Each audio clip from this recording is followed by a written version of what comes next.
Glória a Deus, aleluia.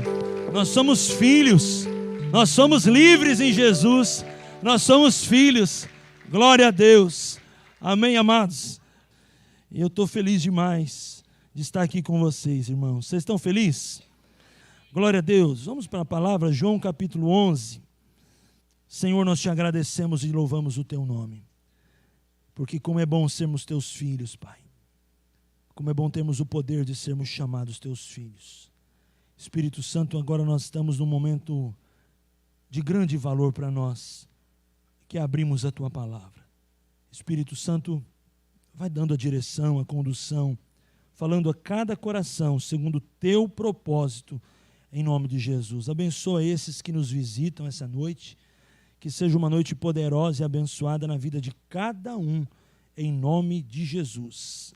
Amém. Diga para quem está do seu lado, é um prazer estar com você. Diga para ele, Deus vai falar com você essa noite.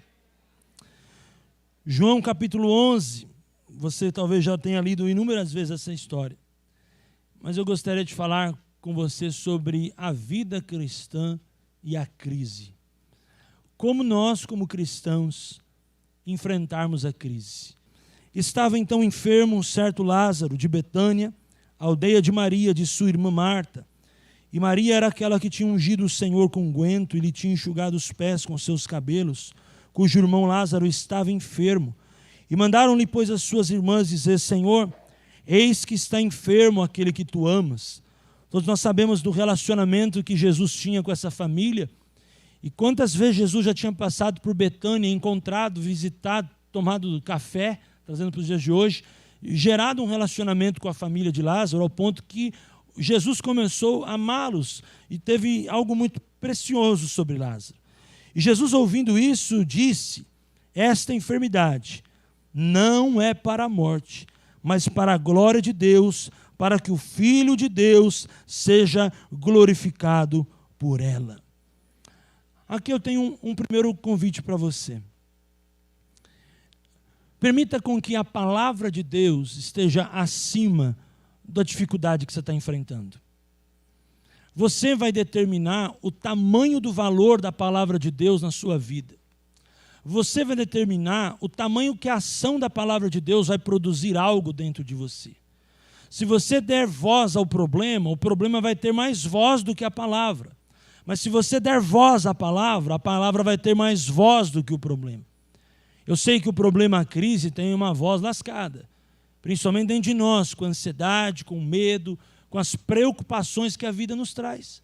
E chega um determinado momento que nós muitas vezes estamos enfrentando a crise, e não é mais uma crise de uma área da nossa vida, já se tornou a nossa crise, já se tornou o nosso problema, já se tornou a nossa dificuldade. Nós temos que entender o seguinte, dificuldade nós passamos, nós não estamos em dificuldade. Nós passamos. As dificuldades, as crises, sempre na vida cristã, são oportunidades de treinamento e crescimento.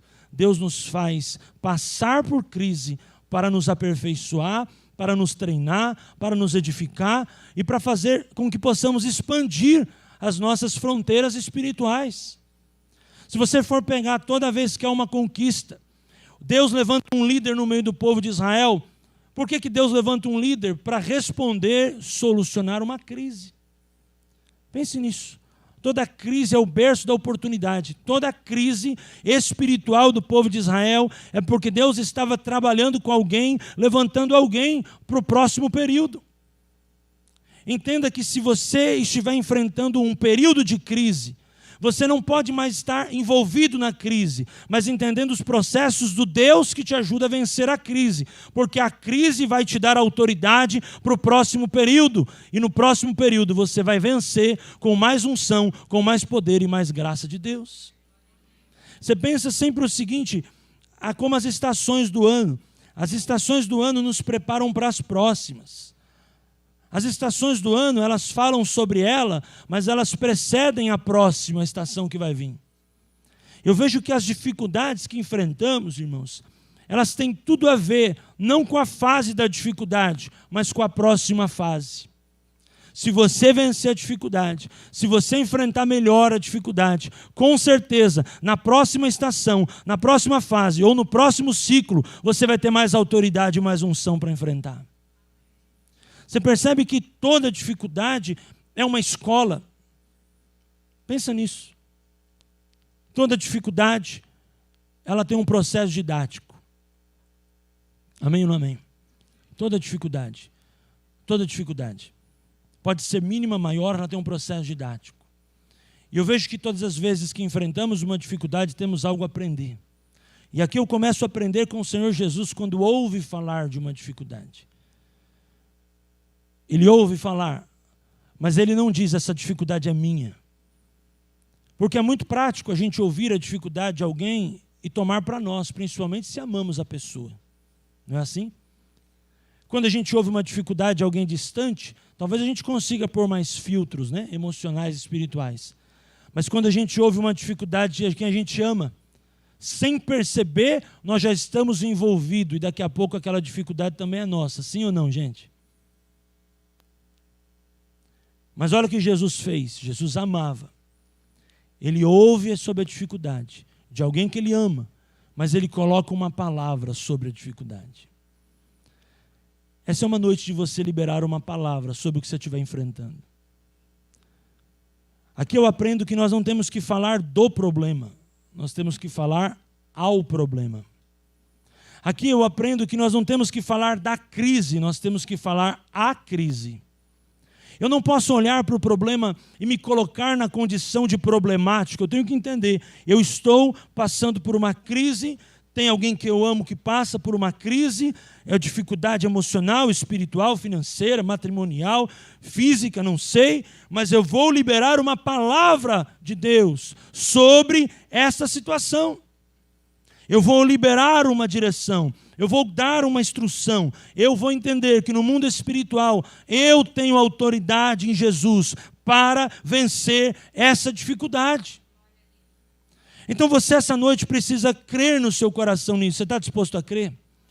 A Bíblia diz, se você crer, você verá a... Então se você quer ver a glória de Deus, essa é uma noite não de você tomar a dificuldade, mas você colocar a dificuldade no lugar dela e olhar para ela e liberar o que você crê sobre ela.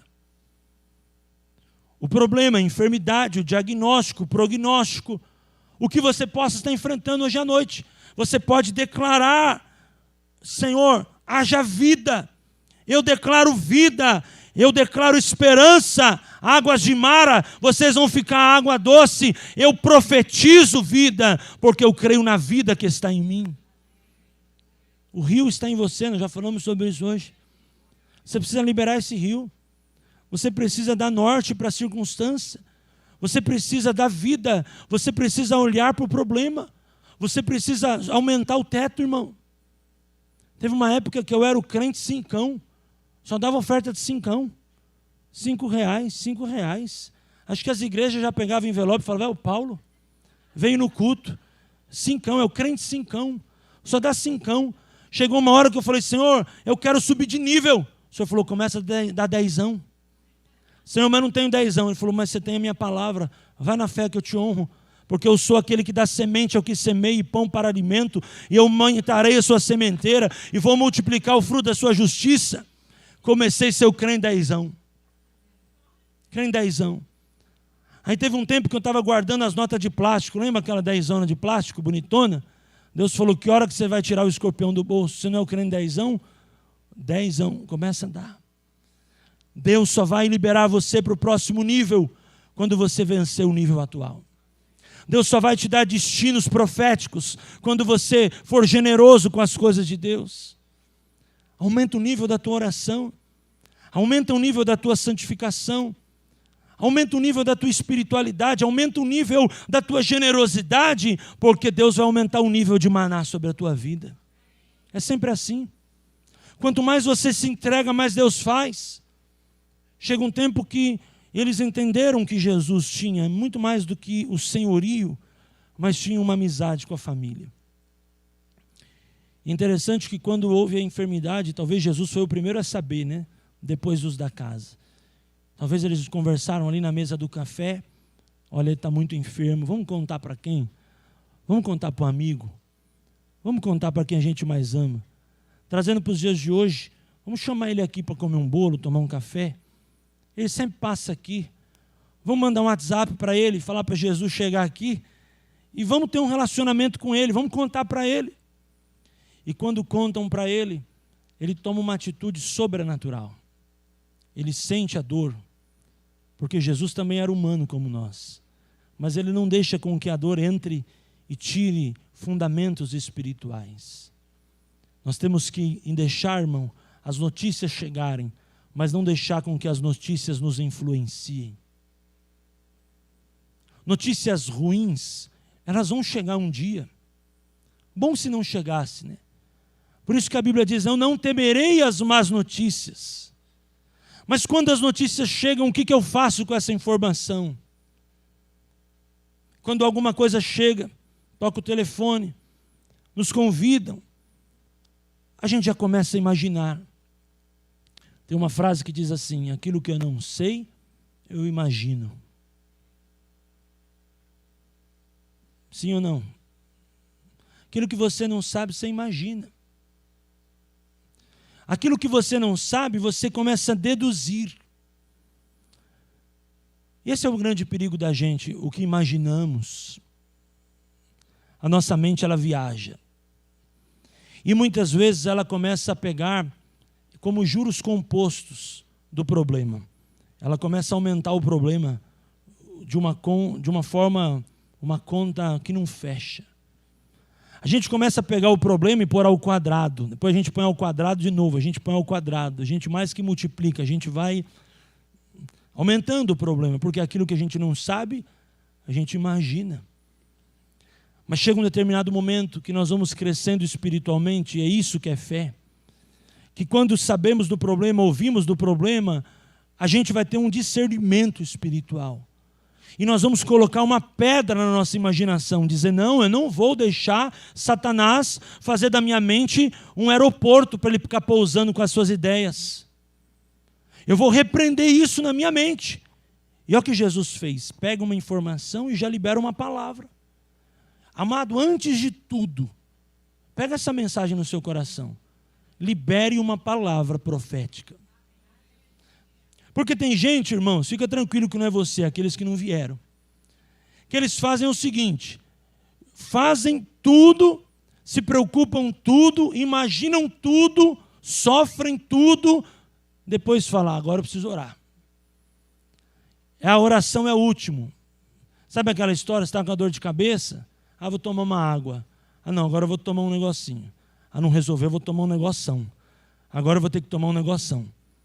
Depois, se não resolveu, peraí, que eu vou ter que ir lá no hospital tomar um remédio na veia.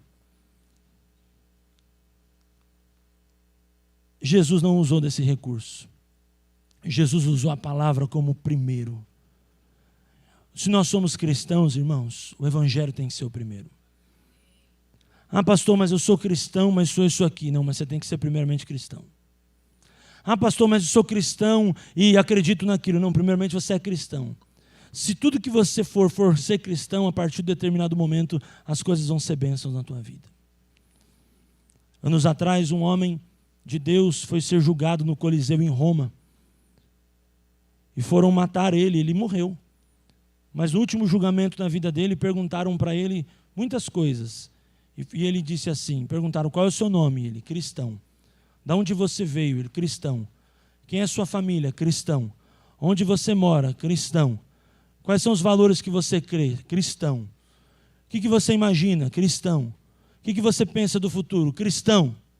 É óbvio que ele morreu. Mas ele disse assim, eu vou morrer pela causa de Cristo. Eu vou colocar Cristo em primeiro lugar. Amados, nós estamos vivendo uma geração que faz tudo, usa todos os recursos e no final ela usa o recurso espiritual. Irmãos, recursos espirituais são os primeiros. Eu sei de um problema, antes de eu imaginar, antes de eu sofrer, antes de qualquer coisa, eu vou liberar uma palavra sobre o problema. Eu vou falar ao problema e Deus vai trazer respostas. Uma outra ferramenta de Deus que eu quero compartilhar com os irmãos. Vocês estão aí? Diga amém.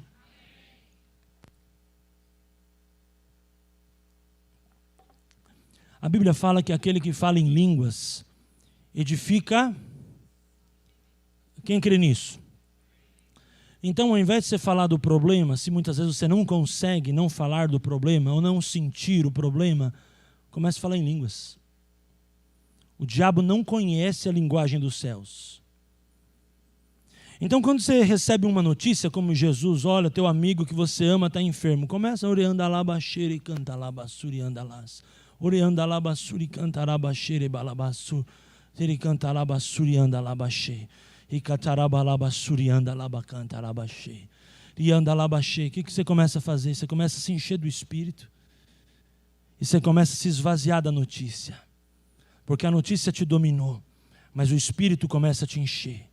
E quando você fala em língua, você edifica a si mesmo. Quando você é edificado, você é construído. Porque a palavra edificar tem tudo a ver com a palavra construir. Quando você constrói, você ergue um trono a Deus. E automaticamente você tem autoridade para destruir a seta do inimigo por causa das crises, das más notícias. Começa a falar em línguas. Acontece um problema. Alguma coisa te irrita. Alguma coisa te tira do sério. Alguma coisa sai do teu esquema. Alguma coisa tira você da tua rotina, da sua metodologia, da sua forma de viver, entender as coisas. Começa a orar em línguas.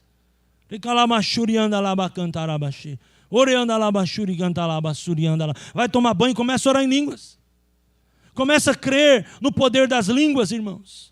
Porque a Bíblia diz que o dom de línguas edifica a si mesmo. Começa mais a orar em línguas. Você vai ver que tremendo, que poderoso é você enfrentar crises com resultados e ferramentas espirituais.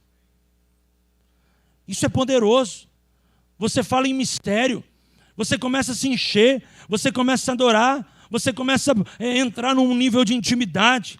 Você está lá no seu carro, eu faço muito disso, põe o cabinho lá, põe o Spotify, começa a louvor. Muitas vezes eu canto, muitas vezes eu começo a orar em línguas. Eu estou lá no carro sozinho. Acho que os caras que param no farol do lado falam, é doido. É louco aí. Mas não importa, eu estou lá, você tem que ser espiritual. Porque o espiritual discerne todas as coisas espiritualmente. Ah, mas lá onde eu estou ninguém é espiritual. Você vai ser o primeiro. Parabéns, Deus te abençoe. Honra o mérito. Pega a medalha de ouro. Você é o primeiro. Deus te abençoe. O ambiente espiritual começa com você. Ah, mas lá onde eu trabalho, pastor, você nunca esteve lá, você não imagina. Irmão, pior do que o Coliseu de Roma não era. Você está vivo, você veio domingo passado e veio hoje.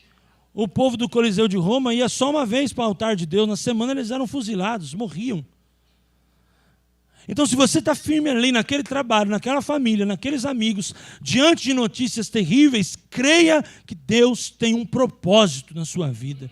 Creia que Deus está te sustentando. E mesmo que ninguém tenha soluções espirituais, você terá, Deus vai te honrar e Ele vai te usar com poder e autoridade e você vai viver coisas sobrenaturais do Senhor. Amém? Você não precisa edificar o problema. Você precisa se edificar. O problema por si só, meu irmão, o problema não gosta de quem não dá atenção para ele. O problema é mimado. Sabia que todo problema é mimado? Todo problema é mimado. Ai, não gostei, não deu atenção para mim. Eu vou sair da vida dele. Eu vou para o outro. Por quê? Porque o outro é mimado. O outro dá raçãozinha para o problema. O outro leva o problema no pet shop. O outro tosa o problema. O outro põe o problema de estimação. Tem gente que pega o problema e fala, oh, como aquela música, te amo, meu bebê, te amo, bebê. É meu bebê, meu problema. Meu problema, pastor Alê. É meu problema. É minha doença, viu? Não ora porque eu sou ser curado, não. É minha doença. É meu probleminha. É minha enfermidadezinha, Júlio. Por favor, não toca no meu probleminha. Meu amado, quanto problema for teu, você dá alimento para ele, ele vai ser teu problema. Para de dar comida para o bicho para você ver. Ele não gosta de quem não dá atenção para ele. Problemas e crises são assim. Quando você tomar soluções espirituais, você vai ver que os problemas na sua vida eles vão passar. Eles vão ser rodoviária na tua vida. Eles só vão passar. Eles não vão fazer morada na sua vida. Agora tem gente que tem o mesmo problema há muitos anos, irmão. O mesmo problema. dá ração, cuida, tem até o pedigree do problema, tem certidão de nascimento do problema, tem a história do problema. A pessoa não consegue falar de Cristo, ela fala só do problema. E ela tem honra, né, pastor, de falar do problema dela. Está repreendido. Fica tranquilo que não é você, é os que não vieram, né? Nós vamos viver o melhor de Deus na nossa vida, em nome de Jesus. Segunda ferramenta de Deus, versículo 21 até o 24. Disse, pois, Marta a Jesus, Senhor, aqui ele já tinha até morrido, olha aí. Se o Senhor tivesse aqui, meu irmão não teria morrido. Mas também agora sei que tudo quanto pedires a Deus, Deus te concederá. E disse-lhe Jesus, teu irmão há de ressuscitar. Vou repetir, irmão, só ouvi um aleluia da irmã aqui. Disse-lhe Jesus, teu irmão há de ressuscitar. E disse-lhe Marta, eu sei, há de ressuscitar na ressurreição do último dia. Aqui tem um problema nosso dos dias de hoje. Primeiro, versículo 21. Disse, pois, Marta a Jesus, Senhor, se o Senhor tivesse aqui, meu irmão não teria morrido. Excesso de passado. Tem uma galera que está enfrentando excesso de passado. Se o Senhor tivesse aqui, lá nos anos 80, Deus fez na minha vida. Tem gente que gosta de um passado bom também, né? Como se Deus fosse o Deus dos anos 80. Deus já passou por 90, Deus já passou por 2000, Deus já passou por 2010, Ele continua sendo Deus hoje. Deus é um Deus, irmão, que está em constante mudança, atualização. Era o mesmo ontem, hoje e eternamente. Ai, mas se o Senhor estivesse aqui, não teria morrido. Ah, pastor, mas se eu tivesse, Tem gente que até fala assim, pastor, eu devia ter aceitado Jesus antes. Irmão, devia, mas celebra o dia da tua salvação. A Bíblia diz para nós termos alegria do dia da nossa salvação. Foi o melhor dia da sua vida. Não era para ter sido antes e nem depois. É óbvio que a gente gostaria de ter aceitado Jesus antes, todo mundo, né? Mas, meu irmão, valoriza o que você tem. Começa a acertar de agora, celebra o dia da tua salvação. Se você aceitou Jesus hoje, Deus te abençoe. O ano passado, há 10 anos, há 20 anos, glória a Deus. Excesso de passado é um problema na hora da crise, irmão. Porque a crise já é um problema. Ainda você pega alguém que tem excesso de passado é depressão. Alguém que já está com um problema e sofre de excesso de passado, deu ruim. Por que deu ruim, irmão? Porque juntou lá a comida azeda com a comida embolorada. Deu ruim. Vai dar revertério. Por quê? Porque excesso de passado, com um diagnóstico terrível, junta tudo. Aí, meu irmão, só misericórdia. Tem muita gente que sofre de excesso de passado.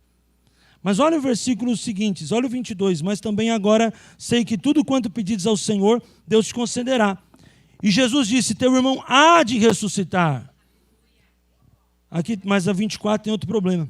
Disse-lhe Marta, eu sei que há de ressuscitar no último dia. Não entendeu nada. Excesso de futuro. Ansiedade. Ah, mas o Senhor vai fazer. Ah, eu creio que Ele vai fazer. Daqui 20 anos Ele vai fazer. Deus vai fazer. Ah, quem sabe no culto do ano novo. Não, Deus vai fazer hoje, irmão. Deus tem palavra para a tua vida hoje. Deus te trouxe aqui para trazer o maná para a tua vida hoje. Hoje à noite. Deus te trouxe aqui. Ah, mas Senhor, eu sei que o Senhor vai fazer. Depois que eu fizer isso, isso e aquilo. Você não entendeu. Olha o versículo do meio. Olha o equilíbrio. Não é nem no passado, nem no futuro. Olha o que Jesus falou. Teu irmão há de ressuscitar. Qual que é a segunda dica para você enfrentar a crise? Viva o presente. O Senhor é socorro bem presente. Ele é um Deus presente. Ele é fiel. Ele é poderoso para essa noite mudar tudo na sua história. Ele é poderoso porque ambientes de unção mudam destinos. Ambientes proféticos mudam destinos. Você está no ambiente profético. Não é para falar do que aconteceu e nem para ficar esperando o que vai acontecer. Você está diante de um Deus que diz, o teu irmão há de ressuscitar. Toma posse. Presente de Deus, a vida de Deus, o remédio de Deus, a oportunidade de Deus está na tua mão. O problema pode ser uma dificuldade gigante diante dos teus olhos, mas o Deus Emanuel, Deus conosco, o Deus está aqui, meus irmãos, presente, firme, forte, nos guardando, nos protegendo, nos salvando, porque você pode entender, está na melhor fase da sua vida. E os problemas da sua vida não interrompem essa fase, porque você não é o problema, você é um filho de Deus, lavado, remido no sangue do Cordeiro, e você está na melhor fase da sua história. Glória a Deus!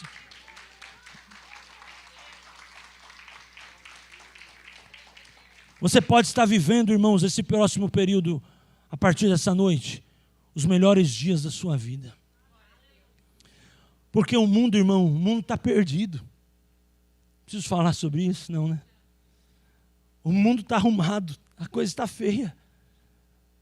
Mas sobre você é uma palavra de vitória. Você tem promessas, você é a igreja do Senhor. Você é lavado e remido no sangue do Cordeiro. Sobre você nenhuma arma forjada prosperará. Você é um embaixador de Cristo.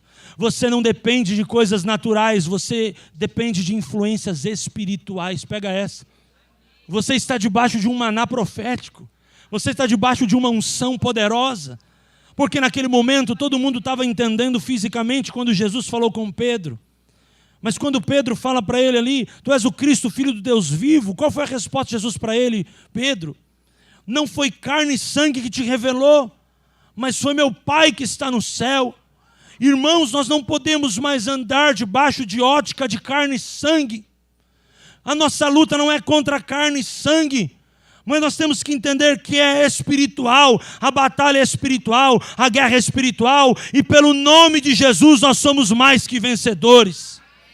Nós temos a vitória, a vitória está na nossa mão, nós somos a igreja do Senhor. Como aquele cântico, o Coliseu não parou a igreja.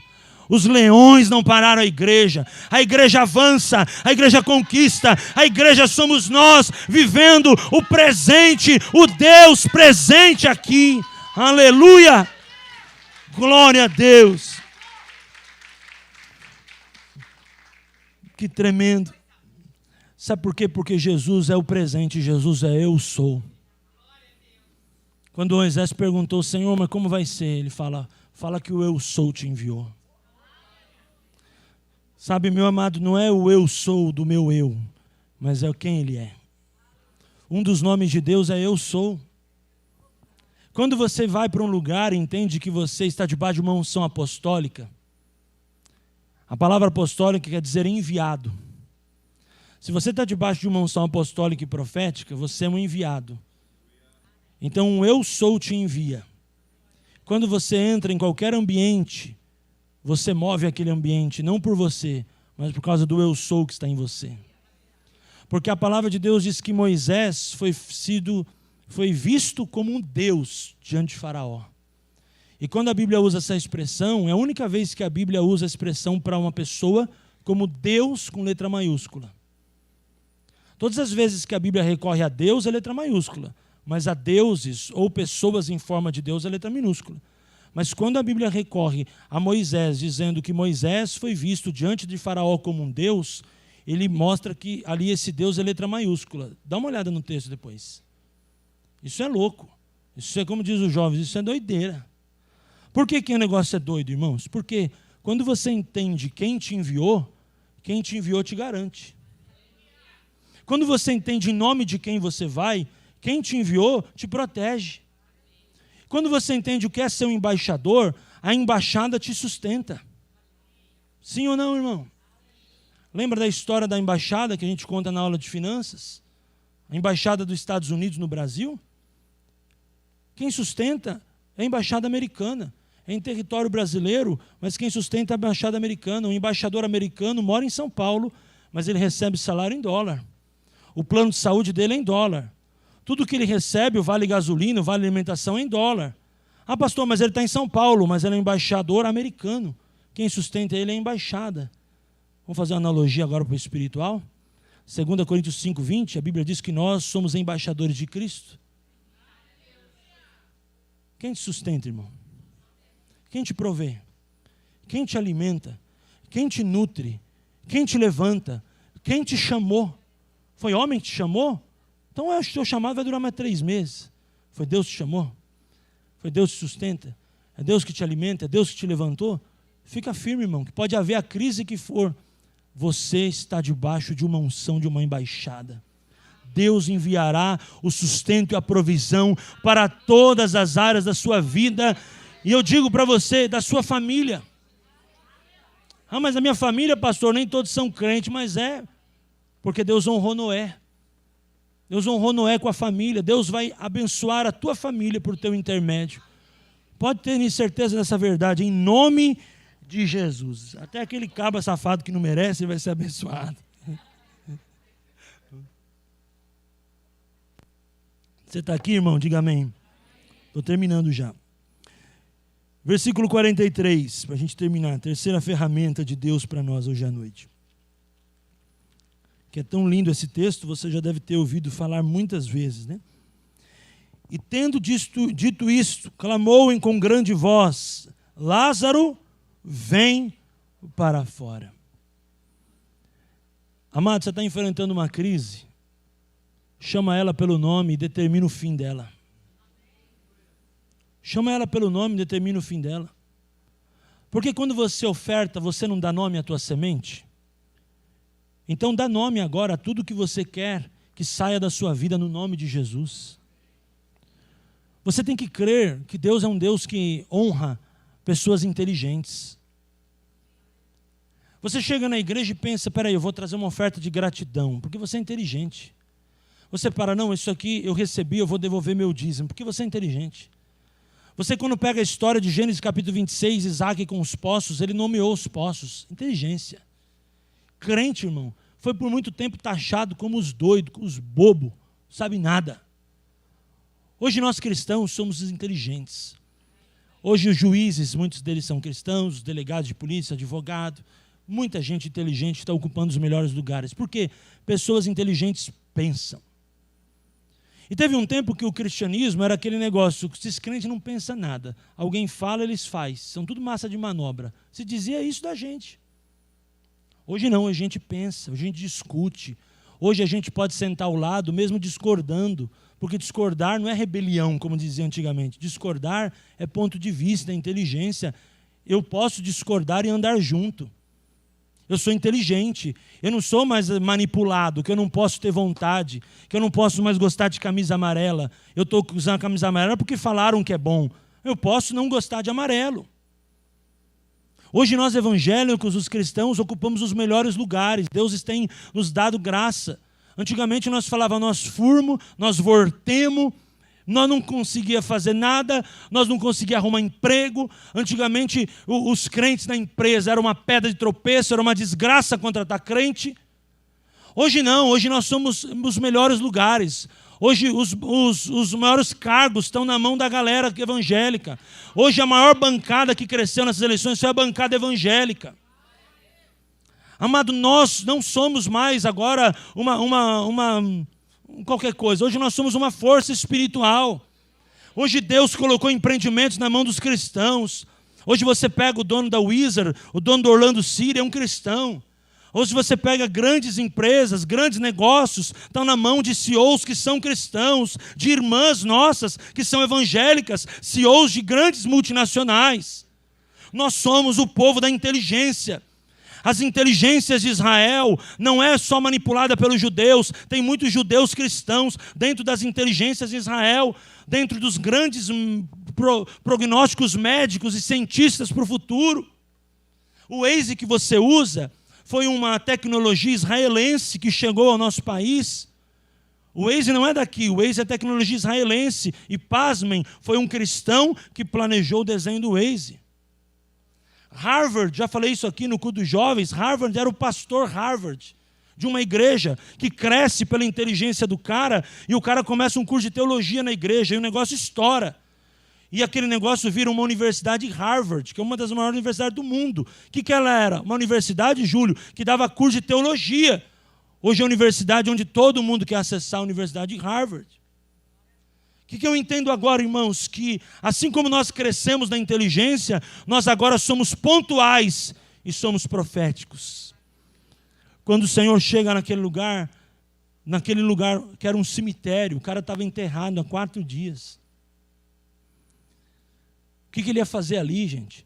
O costume judaico já dizia que no 4º dia, se o cara não ressuscitou, é porque ali já morreu. Mas ele chega no dia certo. Receba essa palavra na sua vida. Deus sempre chega no dia certo. Ele chega no dia certo e chega naquele momento pontual da história, onde não havia mais esperança. Porque há uma história judaica que dizia assim: quando um judeu morre, se até o 3º dia não acontece nada, eles declaram como morto. Em 3 dias se acredita em Israel que a pessoa pode ressuscitar, pode ter vida dentro dela. Se no 4º dia não aconteceu nada, é porque de fato morreu. Jesus não chega no 1º, nem no 2º, nem no 3º. Jesus chega no 4º dia. E chega num momento de desesperança. Entenda isso. Deus vai te levantar para trazer vida onde há desesperança. Ele chega naquele lugar. Quando ele chega pontualmente naquele lugar, mas chega como um profeta, ele libera uma palavra. Ele dá um nome: Lázaro, vem para fora. Primeiro, por que ele não fala vem para fora? Porque senão ia vir todo mundo. Ia levantar todo mundo. Mas quando ele fala Lázaro, vem para fora, Lázaro começa a levantar. E o Senhor fala: agora, tirem a pedra. Pedra, irmão, é coisa nossa. Mas a palavra é coisa de Deus. Deus vai atuar em ações sobrenaturais. Nós vamos agir em ações naturais. Mas qual que é a palavra que eu deixo para nós? Na hora da dificuldade, na hora da crise, seja pontual, seja profético. Libere uma palavra. Peraí, Senhor, eu te honrei, eu nomeei, eu cavei poços, eu dei nome, eu entrei no que o Senhor mandou. Por causa dessa palavra, eu libero vida sobre essa área da minha vida. Saiba que tudo, irmãos, na nossa vida é processo. Entende isso? Deus é um Deus de processo. Se você entender os processos de Deus, você vai chegar nos propósitos de Deus. Deus só vai levar você aos propósitos dele se você se submeter aos processos dele. Lázaro levantou, mas alguém precisou chegar no contexto de Betânia, no 4º dia, ser pontual, ser inteligente, ser profético e liberar uma palavra de vida sobre Lázaro. Essa é uma noite que eu te convido a liberar palavras. Essa é uma noite que eu te convido a se encher do Espírito Santo. Porque somente mediante o encher do Espírito Santo você vai conseguir ser pontual e crer que no meio da desesperança você é a voz da esperança. Levantado por Deus, usado pelo Espírito Santo, você vai chegar lá e vai poder liberar uma palavra. Hoje, em nome de Jesus, Lázaro, vem para fora. Chama. Essa é uma noite de você chamar, meu irmão. Chama a existência, as coisas que não são como elas fossem. Romanos capítulo 4. Abraão creu em esperança, contra toda esperança. Que é a maior oração de intercessão que essa? Ele entra no mundo espiritual e chama o que é para a vida dele. Quero que você faça um exercício de fé comigo essa noite. Você está num ambiente profético, amém? No ambiente espiritual, amém? Você crê assim, amado? Eu queria que você começasse a chamar. Eu queria que você começasse a dar nome. E profetizar vida onde há morte.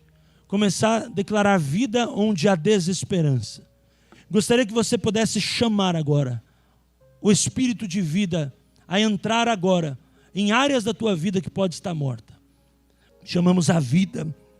Chamamos o sonho, chamamos a esperança, chamamos a palavra, chamamos o poder. Jesus, o nome que está sobre todo nome, o nome que tem poder, O nome, não há outro nome dado entre os homens, o qual importa que sejamos salvos.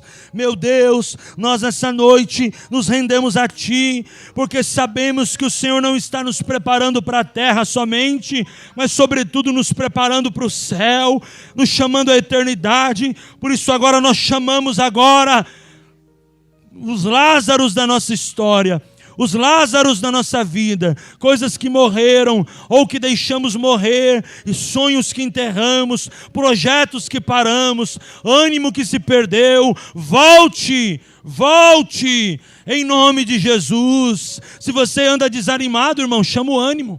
Se você anda frustrado, se você parou, se você entende que chegou no teu teto, fala: Senhor, eu quero fazer uma reforma.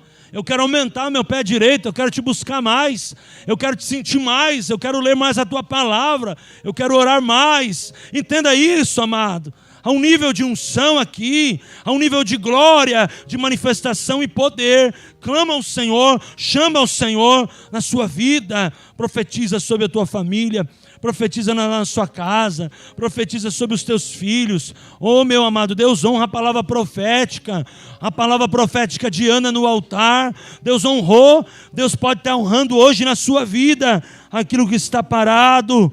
Por isso você precisa ter um relacionamento com o Espírito Santo. Aleluia. E cantavam um novo cântico dizendo: digno és de tomar o livro e de abrir os selos, porque foste morto e com teu sangue compraste para Deus homens de toda tribo, língua e povo e nação, e para o nosso Deus os fizestes reis e sacerdotes, e eles, somos nós, irmãos, eles reinarão sobre a terra. A igreja do Senhor tem a vitória garantida. As portas do inferno não prevalecerão contra a sua vida. Aleluia, glória a Deus.